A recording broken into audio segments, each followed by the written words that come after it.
Proudly brought to you by Higgins Storm Chasing Premium Membership for reliable, accurate and consistent forecasts right across Australia 365 days of the year, keeping you and your family up to date with the latest weather.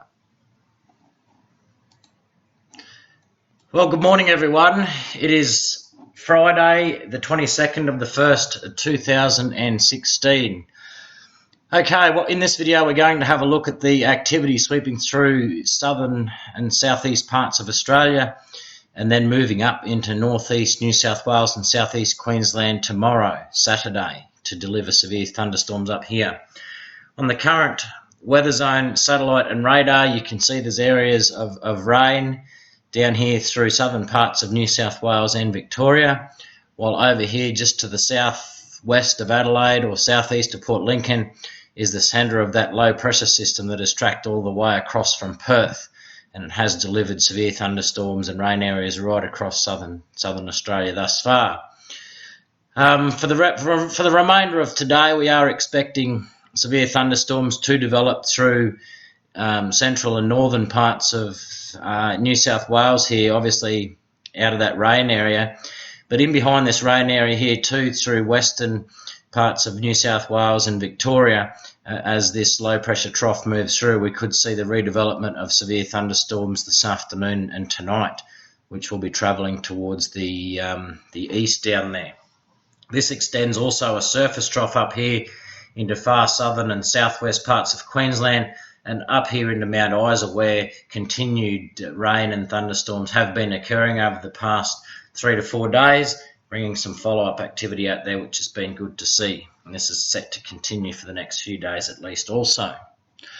Right, so if we move on to the latest Bureau's 4-day rainfall outlook, you can see that most of the better falls will be located through New South Wales, through eastern New South Wales, although some rainfall is expected right across most parts of the state, also into Victoria, southeast, South Australia, and of course the southern half of Queensland here, where these severe thunderstorms are due to kick up tomorrow.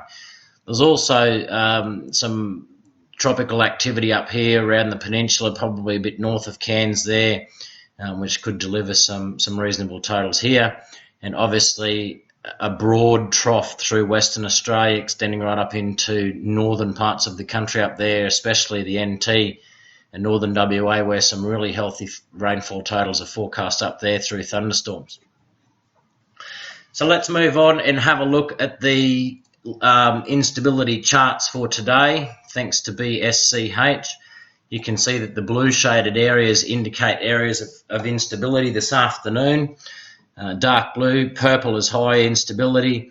That's where we are expecting those severe thunderstorms to develop through southern inland parts of Queensland, northern and central parts of New South Wales, and then as this low tracks across here, we could see some further activity around Adelaide, southeast parts of South Australia and down into Victoria. So it'll be quite a busy afternoon later on, I feel, with this thunderstorm activity.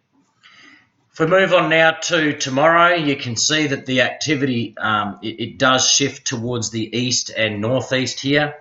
It pushes right up into the northeast quarter of New South Wales and then spreads its way through into southeast Queensland and most of southern Queensland here. All right, and this is where our forecast will be focused on. If we zoom in now and have a look at the higher resolution instability, you can see anywhere with areas shaded in the dark blue and obviously the purple shaded areas here down into northeast New South Wales as well. We'll be expecting scattered showers and thunderstorms during tomorrow and certainly extending on into the evening, which I'll roll on and show you now. The instability, it tends to increase around northeast New South Wales and southern Queensland very late at 7 p.m. tomorrow night, and obviously around the Brisbane, Sunshine and Gold Coast districts as well. So I'll be very interested to see if this does come off. I do believe it will. We have some quite solid westerly winds steering these storms from the inland and pushing them over here towards the coast into the late evening. If we move on to 10 p.m, the reason why I'm showing you 10 p.m. is because we still have areas of instability right across southern inland parts of the state. and also enhanced areas of activity down here in the southeast coast.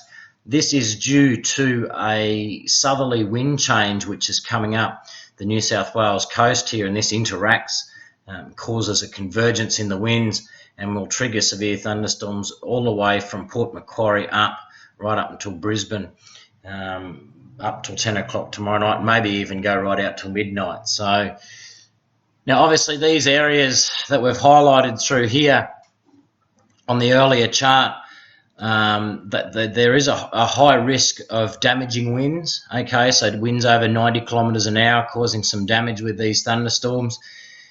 Closer to the coast here, I would say Darling Downs, Northern Tablelands, anywhere along the coastal fringes, you will then have the increased risk of heavy rain, large hail, and obviously frequent lightning with all storms. But tomorrow is certainly a day to keep an eye out on. If we scroll through and have a quick look here at the winds, you'll see what I'm talking about here with the wind change pushing up there through Lismore tomorrow night at 10 p.m. and that's what we're going to be watching too for later on activity through that region. If we move over here to the OCF, it's also going to be a very hot day across southeast parts and southern parts of Queensland. You can see here that temperatures just in around the central highlands there pushing 40s and 41s. All right, this extends into parts of the Wide Bay, Capricornia, southeast Queensland here. We're pushing 36 there around Gatton, and coastal areas are also quite hot between 30 and 35, Gympie 37. So you can see why there's going to be humidity in here as well, and you can see why with these temperatures maxing out, it's going to certainly brew up some severe thunderstorm activity.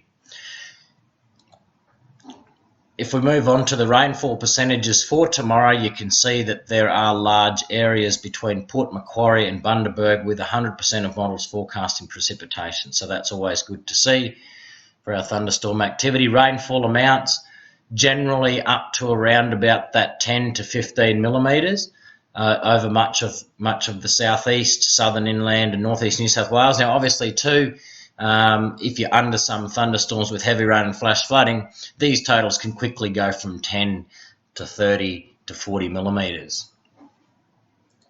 If we move on to Sunday now, just a quick brief look at Sunday. Activity does, I'll do another video for this and we'll generate some other forecasts for this, but just to give you a brief idea, northeast New South Wales and southeast Queensland coastal parts here up to about the Sunshine Coast will be under the influence of that southeast change.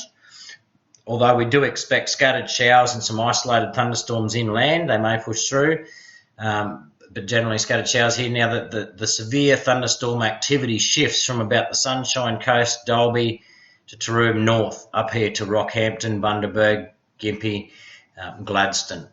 But we will produce another video for that.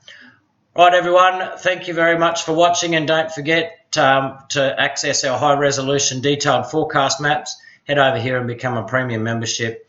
It's $24.95 a year. We cover the entire region of Australia with forecast maps for storms, snow, floods, heat waves, cyclones, frost droughts and fires. Thanks for watching, guys, and stay safe.